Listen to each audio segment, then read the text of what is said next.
What's good, YouTube? It's your boy, Blue Blood Sports TV, back at y'all with another one. So, we have some interesting news as undefeated rising lightweight Mexican superstar title contender King Ryan Garcia, 21 wins, no losses, no draw, 18 wins by way of knockout. He is 24 years of age, 5'10" with a 70-inch arm reach. He's scheduled to make his ring return April 9th against Emmanuel Tagoe. That's Emmanuel Tagoe is 32 wins, 1 loss, no draw, 15 wins by way of knockout. He is 33 years of age, 5'8" with a 69-inch arm reach. Scheduled to take place April 9th. Okay. Well, Ryan Garcia, he did his weigh-in. They have 20-day weigh-in and 2 weeks. They have weigh-ins to make sure you're on schedule to make your scheduled weight, which Ryan Garcia fights at 135. Well, guess what? They now have informed that Ryan Garcia will be moving up to junior welterweight now, 140-pound limit, because Ryan Garcia simply can't make 135, at least not for this fight and for the foreseeable future. So Ryan Garcia, who is definitely growing, Ryan Garcia is a big lightweight at 5'10", with a 70-inch arm reach. He's just as big as undefeated rising Mexican superstar title contender welterweight Virgil Ortiz Jr. Virgil Ortiz Jr., 18 wins, no loss, no draw, 18 wins by way of knockout. He too, 24 years of age, 5'10", with a 70-inch arm reach. He fights at 147. Ryan Garcia, same size, fights at 135, but their build is very similar. Okay, Ryan Garcia's build compared to Virgil Ortiz Jr. build is very similar. Ryan Garcia is a very big lightweight. So when you have guys like former unified lightweight world champion superstar boxer Teofimo Lopez, who's 5'7", 5'8", with a 69-inch arm reach, having to move up, who is 24 years of age, but his stature, his physique, has caused him to not be able to compete at 135. You have undefeated WBC lightweight world champion superstar boxer Devin the Dream Haney, who states that, he don't have many fights left at 135. He's 5'8" with a 72-inch arm reach, 23 years of age. So he's also on record stating that he doesn't have much time at 135, okay? So with that said, Ryan Garcia is a very big lightweight. He has a very big frame, and he's very young, which means he's still growing. And so seeing as though on top of that, Ryan Garcia has not been very active within the sport of boxing, okay? Ryan Garcia last fought January of 2021, over a year, when he defeated Luke Campbell. He was floored in the fight. He got up and he stopped Luke Campbell in the 7th round of the fight.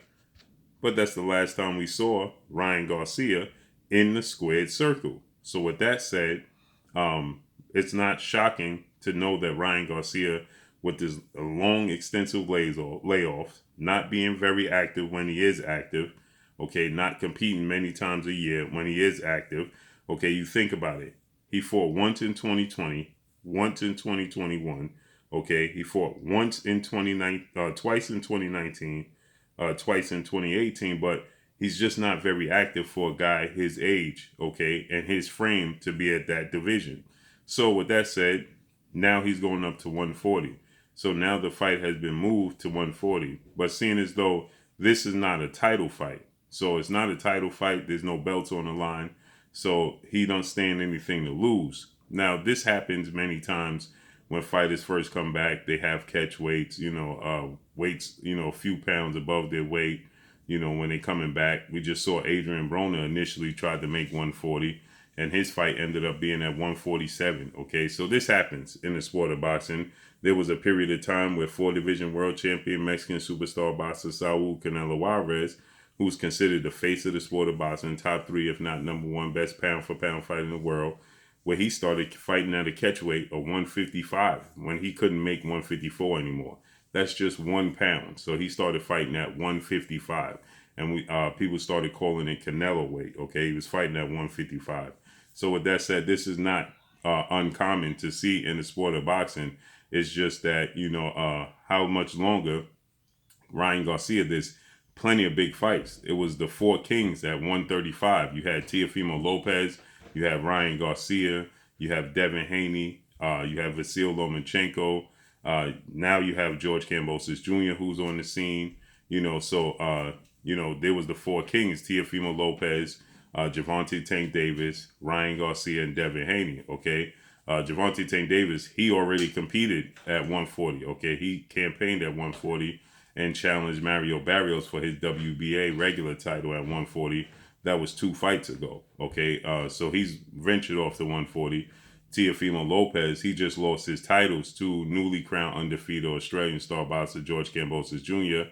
And he stated that a big reason why he lost his titles was simply because he couldn't make 135, okay? And so now he's exiting the division. He's going up to 140, okay? You have Vasil Lomachenko also in this division, but he's a 126-pounder that moved up to 135. He's not a very big guy, but he's still 5'6" with a 66-inch arm reach. He's slightly bigger than Gervonta Tank Davis, okay? But he carries the weight difference. So he's able to continue to make the weight. He stated that he'll never go above 135. So with that said, these are big fights for Ryan Garcia. Ryan Garcia has talked his way out of many fights. He was supposed to go into a fight after he beat Luke Campbell against Gervonta Tank Davis. They were negotiating. Seemed like that big fight was going to come to fruition. There's a storyline. Gervonta Tank Davis is promoted by Floyd Mayweather. Ryan Garcia is promoted by Oscar De La Hoya. We know they have a built-in rivalry since their 2007 showdown that broke all the records. They don't get along. It's no secret that they don't like each other. So there was a storyline with that fight. And Ryan Garcia, he pulled out the fight and cited that he had an opportunity to fight legendary 8-division world champion, icon, and Filipino superstar boxer Manny Pac-Man Pacquiao, which proved not to be true. While negotiating with Gervonta Tank Davis for a massive fight, he pulled out the negotiations and stated that that was on the table, and Oscar De La Hoya didn't stop him. Recently, Ryan Garcia, he had a spat with Canelo Alvarez, who was like a big brother and mentor to him. At least that's how it was perceived on the surface.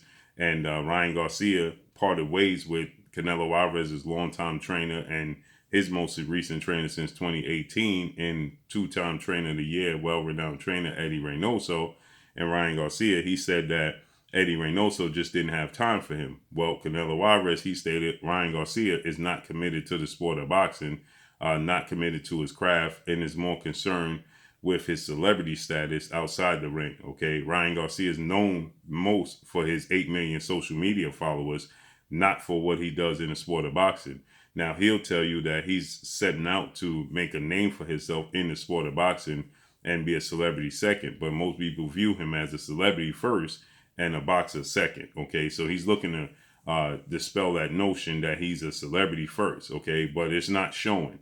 Then he had, a fight scheduled after he pulled out the Tank Davis negotiations, and after it was proven that Manny Pacquiao was never an option.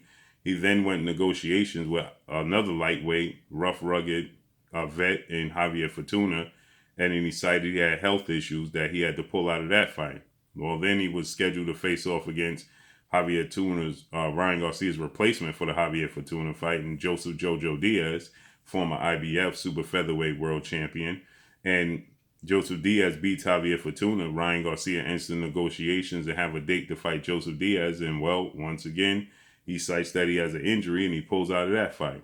And we haven't seen Ryan Garcia in the ring in over a year. So it's no surprise that Ryan Garcia is struggling to make weight with the massive frame, with his young age, and with his lifestyle outside of the sport of boxing, that he's having trouble making 135. And now this fight with EMMANUEL Tagoe, in which he talked his way to a fight with Gervonta Tank Davis, last opponent, Mexican star title contender Isaac Pitbull Cruz, in which he stated that Tank Davis struggled with a CB level type of fighter, and they went back and forth, and they looked like they could possibly fight, and he didn't take that fight. He also, after he beat Luke Campbell, was the mandatory challenger for Devin Haney in the WBC title. Well, he didn't take that route, okay? So Ryan Garcia needs to prove a lot in the sport of boxing. A lot of people questioning his motivation for the sport of boxing, his love and commitment to the sport of boxing. And now once again another setback sees Ryan Garcia not even be able to compete at 135, and now going up to 140 and competing there.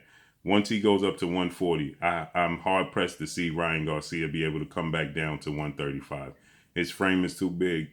He's too young, and he's still growing. So we got to see how this plays out. But the big fights for Ryan Garcia will more than likely take place at junior welterweight at 140. So let's see how this unfolds and plays out. But that's all I got for y'all. Make sure you hit the like button. Drop a comment in the comment section. Make sure you hit the like button. Y'all already know what it is. It's your boy Blue. Let me know what y'all think. Hate, like, comment, and subscribe. Shout out to the entire LDBC. Shout out to New Media. Shout out to Black Media Row. Make sure you like and share these videos. That's all I got for y'all. Peace.